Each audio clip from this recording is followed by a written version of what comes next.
Sur ces images en position d'attente, le tonfa est porté du côté réactif. La poignée est orientée vers l'arrière ou vers l'avant. La garde est dite passive, c'est une garde d'attente. Les prises en main dites conventionnelles sont celles où le tonfa est tenu par la poignée, petit ou grand côté vers l'avant.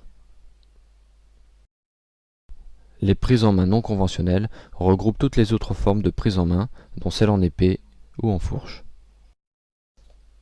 Les prises en main conventionnelles donnent au tonfa toute sa mesure en matière de protection et de riposte. Le bâton étant maintenu dans le prolongement du bras, la majorité des techniques de défense ou de riposte sont les mêmes qu'à main nue. Cela permet une assimilation rapide des techniques. De la même façon, dans les techniques de clé, le tonfa fera fonction de levier ou sera utilisé en barrage, ce qui offre plus de puissance et un meilleur contrôle que les mêmes techniques exécutées à main nue.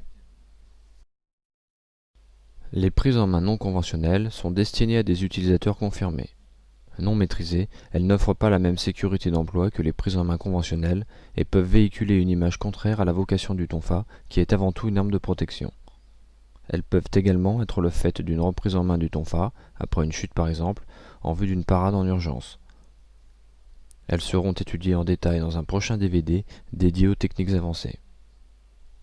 Voici une utilisation particulière de la prise en main du tonfa en fourche. Il s'agit d'effectuer une casse de vitre afin d'accéder à l'intérieur de l'habitacle d'un véhicule. La casse est réalisée à l'aide de la tête de poignée. Bien que l'usage de gants de protection soit fortement recommandé, la prise en fourche permet de garder la main à bonne distance des bris de verre. L'impact doit se situer dans un coin inférieur de la vitre. Cette forme de prise en main du bâton permet d'avoir une bonne puissance de frappe. L'arrachage du joint d'étanchéité de la vitre peut permettre de dégager l'accès rapidement en enlevant les débris encore présents. La garde est une technique propre à chaque individu et qui est fonction de ses qualités et de ses faiblesses. Nous ne ferons donc pas de descriptif technique de la notion de garde, car c'est une notion excessivement variable dans laquelle le vécu professionnel et sportif de chacun intervient de façon non négligeable. Sa vocation est de permettre de parer à toute éventualité, si tant est que cela soit possible, et de permettre de se défendre avec le maximum d'efficacité. Elle reprend les principes de l'attitude de sécurité. Dans la multitude de gardes possibles, on distingue deux grands types de gardes. Les gardes passives, les gardes actives. Les gardes passives sont des gardes d'attente. Elles ont pour but de vous permettre d'observer une situation ou de manifester votre présence, pour sécuriser un secteur par exemple. Au sein même des gardes passives, on distingue deux familles. Les gardes passives discrètes, utiles pour évoluer sans attirer l'attention, comme par exemple pour progresser au travers d'une foule dense. Dans ce contexte, le tonfa sera dissimulé. Les gardes passives dissuasives, destinées à marquer de façon tangible votre présence et votre capacité à agir, sans pour autant adopter une attitude agressive. Dans ces cas-là, le tonfa sera visible. Voici quelques exemples de sorties de bâton dans des gardes passives discrètes. Les sorties discrètes permettent une prise en main du bâton n'alertant pas le délinquant et n'inquiétant pas les passants alentours. Cela permet de négocier sans que la vue du bâton ne fasse monter la spirale conflictuelle. La prise en main du bâton se fait par la main armée ou par la main réactive. Il est dissimulé le long de la jambe ou dans le dos. Les gardes actives sont des gardes de défense. Elles ont pour objectif de vous permettre de vous protéger, mais également d'être réactif.